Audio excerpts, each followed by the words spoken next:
Nepal diguncang demonstrasi besar-besaran sejak 8 September 2025. Aksi yang dipimpin generasi muda meluas ke berbagai kota. Larangan 26 platform media sosial menjadi pemicu kemarahan publik. Larangan itu dinilai membungkam suara rakyat dan memicu ledakan ketidakpuasan. Sejak hari pertama, demonstrasi bergeser menjadi gerakan anti korupsi nasional.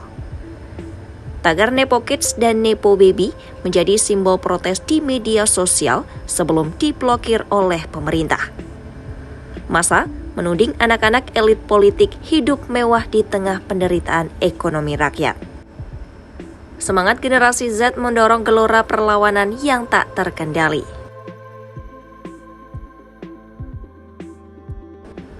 Sebelum pemblokiran, media sosial menjadi arena solidaritas publik. Video aksi dan pesan perlawanan menyebar luas di kalangan generasi muda. Ketika saluran digital ditutup, protes berpindah ke jalanan dengan skala lebih besar. Tekanan publik membuktikan peran generasi Z sebagai motor gerakan politik baru di Nepal.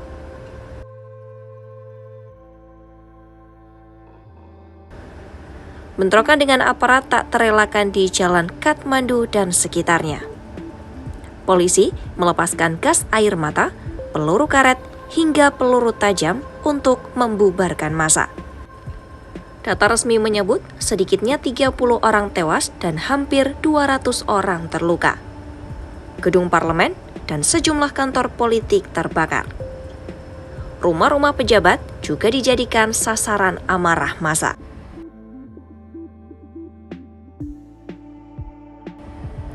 Dalam situasi memanas, Perdana Menteri K.P. Sharma Oli mengumumkan pengunduran diri pada 9 September. Presiden Ramchandra Podel mengikuti langkah serupa sehari kemudian.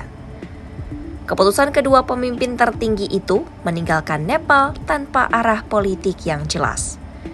Kekosongan kekuasaan memunculkan resiko instabilitas baru di tengah demo yang belum reda.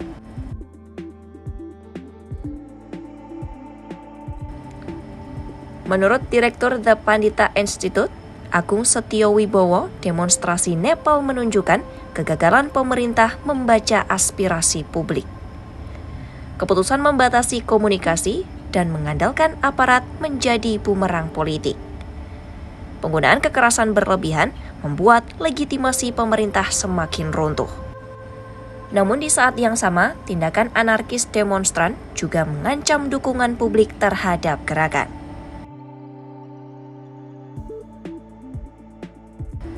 Pakar menegaskan Nepal akan menghadapi krisis berlapis pasca demo. Secara politik, negeri itu membutuhkan pemerintah transisi dengan legitimasi kuat. Secara keamanan, jam malam diterapkan dan tentara diterjunkan di ibu kota.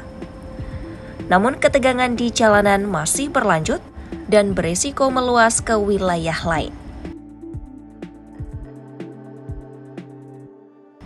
Dalam bidang ekonomi, sektor pariwisata terpaksa berhenti total.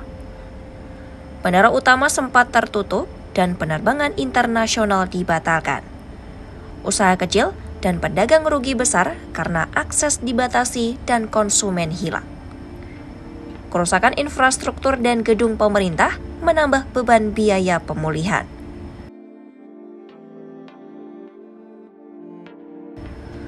Secara sosial, trauma masyarakat berlapis dengan korban jiwa dan kekerasan di jalanan. Retaknya kepercayaan antar kelompok membuat risiko balas dendam politik masih terbuka. Kerusuhan memunculkan rasa takut dan ketidakpastian yang meluas di tengah masyarakat. Dampak ini diperkirakan bertahan lama dan menjadi tantangan sulit bagi pemerintah transisi.